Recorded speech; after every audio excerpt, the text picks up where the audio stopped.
Denzel Washington and Rami Malek in The Little Things. HBO Max. Denzel Washington makes every movie he's in better, and his performance in The Little Things almost saves the film from being just another procedural cop movie among all the others. Unfortunately, even Washington can't keep this film, which opens so promisingly, from fading into a stylishly done but ultimately less effective remake of Seven. Washington plays Kern County Deputy Sheriff Joe Deke, Deacon, a disgraced but revered former Los Angeles Police Department detective who becomes involved in a serial killer investigation in his old stomping grounds that is very much like a case that ultimately ruined his career years before.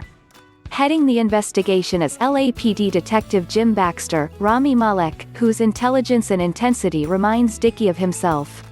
When Baxter shows Deke respect by asking his opinion on several related cases that have the department stymied, the two team together to ferret out a likely suspect in Albert Sparma, Jared Leto, who ends up taunting the two cops as they investigate a recent homicide. Director-writer John Lee Hancock sets a tantalizing stage for a mystery thriller, but ultimately his script lacks much of payoff as Malek's Baxter goes down a similar road that Deke did before burning out. We learn that Deke basically ruined his life several years earlier by relentlessly following a case involving the brutally staged murder of two young women. He lost his marriage, had a heart attack, and had to leave his job and city because of mistakes he made along the way. Baxter is falling into the same pattern as Deke helps him put the finger on Leto's Sparma, who seems to be enjoying the cat-and-mouse game he is playing with the detectives. Writing much more about the plot would ruin the film's conclusion, which left me feeling fairly empty after enjoying much of the movie.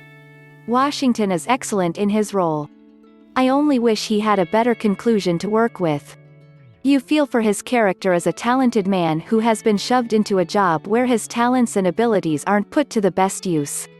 Deke sees a lot of himself in Baxter, but rather than warning him of potentially flaming out, he uses him as a means to an end. Malek is solid in the part, but his character tics and mannerisms are a bit too much. They take you out of his character rather than drawing you in.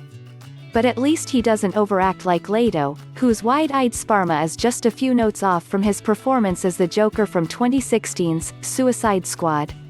It doesn't take a detective to figure out who the suspected serial killer from Leto's look, mannerisms, and dress. However, Leto and Malek's affectations wouldn't have been as noticeably irritating if Hancock had devised a better conclusion. His movie is all atmosphere with too little substance to be ultimately satisfying. The movie is playing in theaters and on HBO Max. R 2 hour, 8 minutes. Grade, C this week in TheatersPalmer, R 1 hour, 50 minutes.